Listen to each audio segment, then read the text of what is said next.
Death Stranding 2 On the Beach isn't just a sequel. It's a declaration, a defiance against predictability. It dares to ask deeper questions about isolation, about memory, about what it means to connect in a fractured world.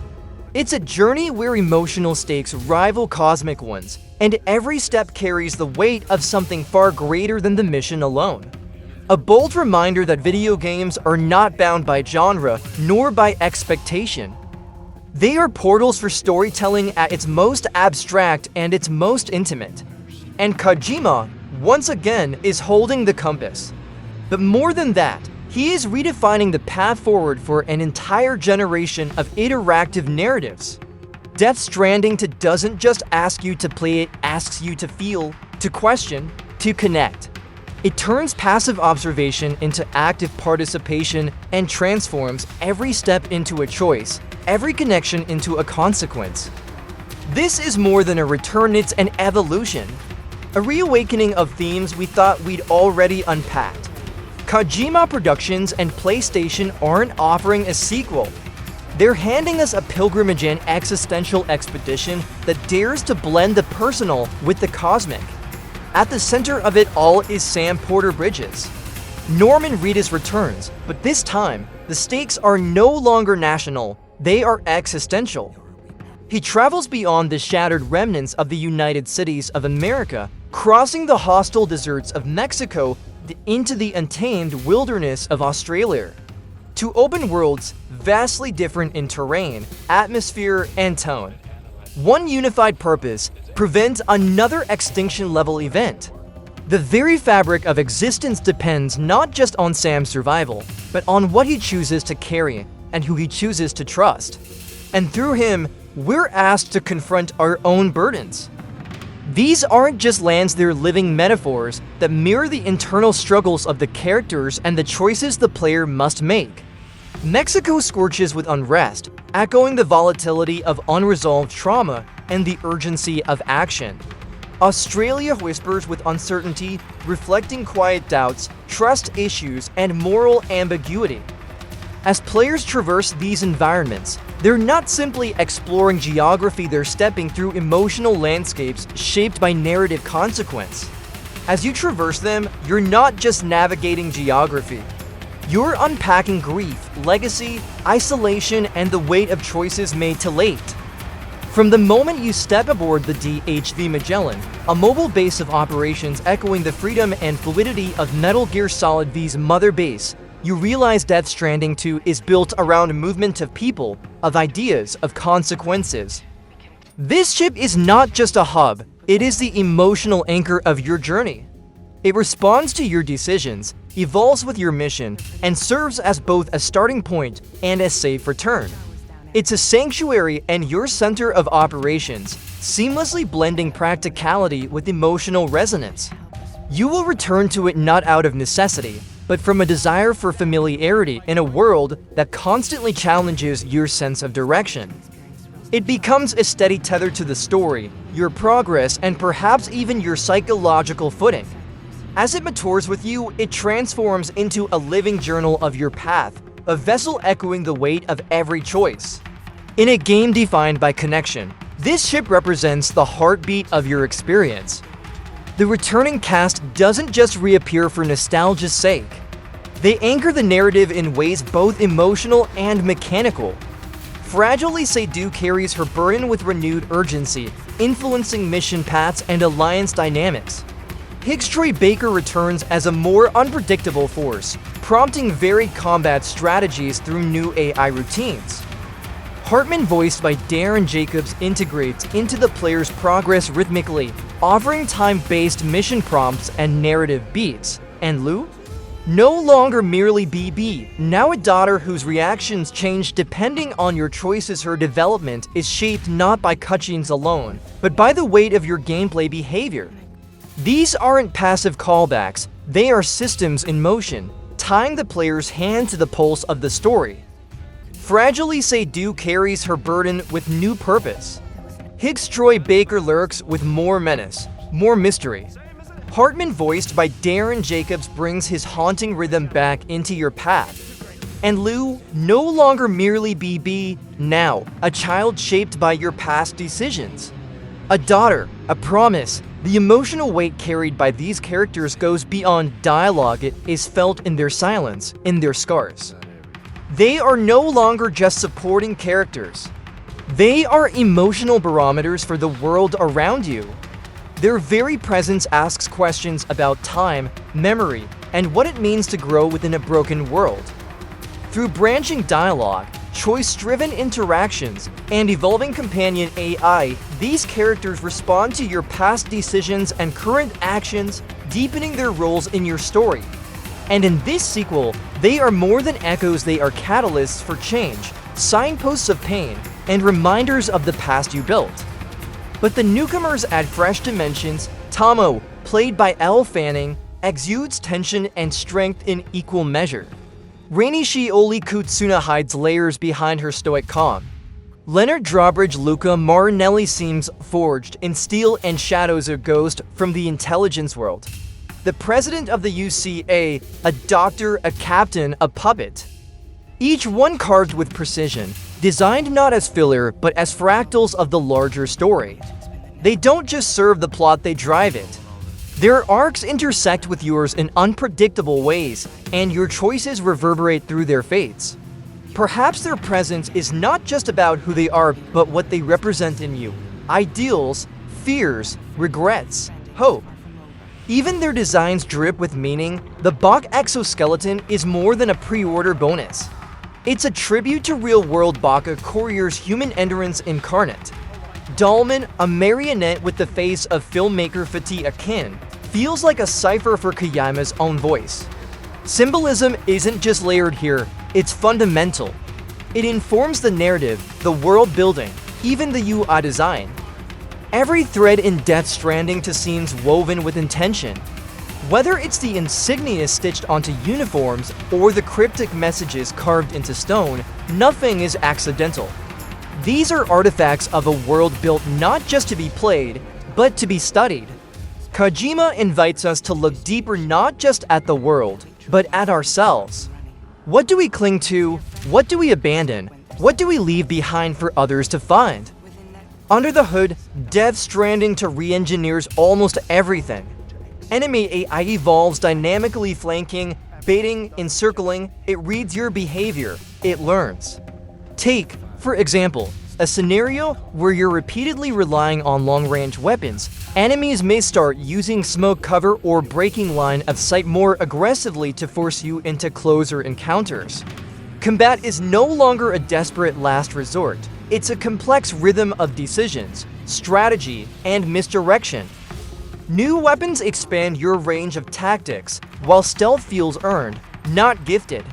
You can create diversions with decoy holograms, use terrain to mask your movement, or slip through chaos like a phantom. It doesn't punish improvisation. It encourages it. Your tools reflect your mindset. Adaptation becomes a core mechanic, reinforced by enemy reactions that evolve with your behavior over time. For instance, imagine traversing a rain-slick cliffside while enemies once aggressive now hang back, mimicking your caution, laying silent traps instead of charging blindly. They flank more subtly, baiting with supplies, encircling slowly. And just when you think you've mastered it, the game throws a new variable your way, a blinding sandstorm disrupting your cargo balance, or timeful accelerating enemy mutations mid-battle. Death Stranding to respects its players by challenging them constantly, not to dominate, but to rethink. It asks you not only how you fight, it asks why. And then there's the environment. It doesn't just set the stage, it steals the scene. Earthquakes rattle your screen, forest fires block your path. Sandstorms, avalanches, lightning storms, every step is a negotiation with nature. Timefall still eats away at your gear and your patience. The new day-night cycle amplifies the stakes. Sleep becomes a tactical decision, not a cosmetic one. Gone are the synthetic time skips. Here, the world breathes with or without you. The planet itself becomes both companion and adversary.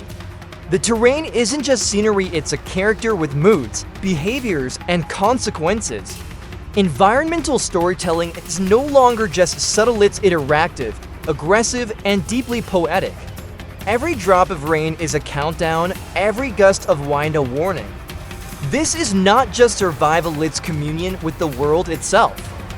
The EPAS system automated porter assistance system redefines progression.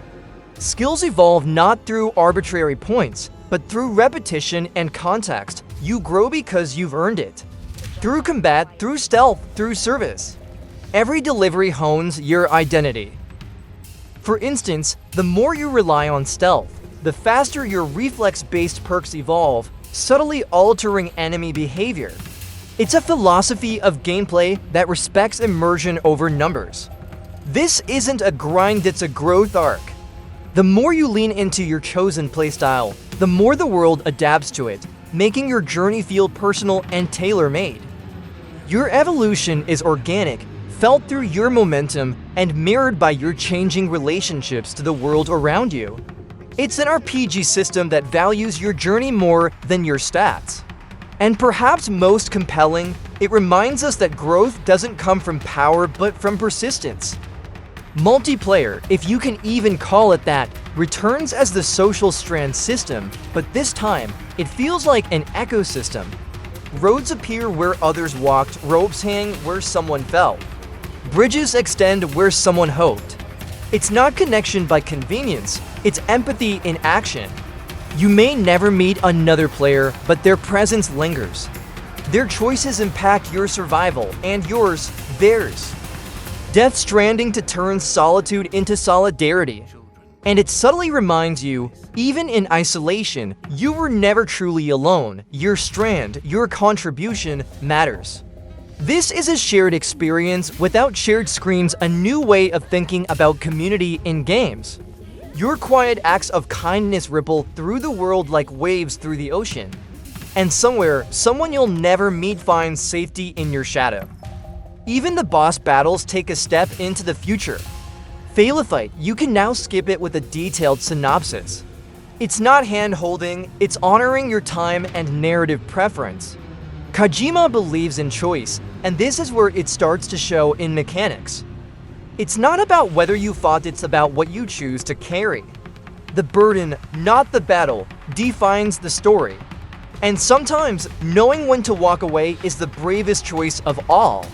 In a world so obsessed with triumph, Death Stranding dares to ask, what if your greatest strength is knowing when to yield? With an estimated playtime of 75 hours, Death Stranding isn't built to be devoured. It's designed to be digested, reflected on. Its photo mode is among the most robust ever seen, letting you manipulate poses, angles, and actions with real-time depth. Perfect for creators, perfect for chroniclers of digital journeys. You don't just capture moments, you sculpt them.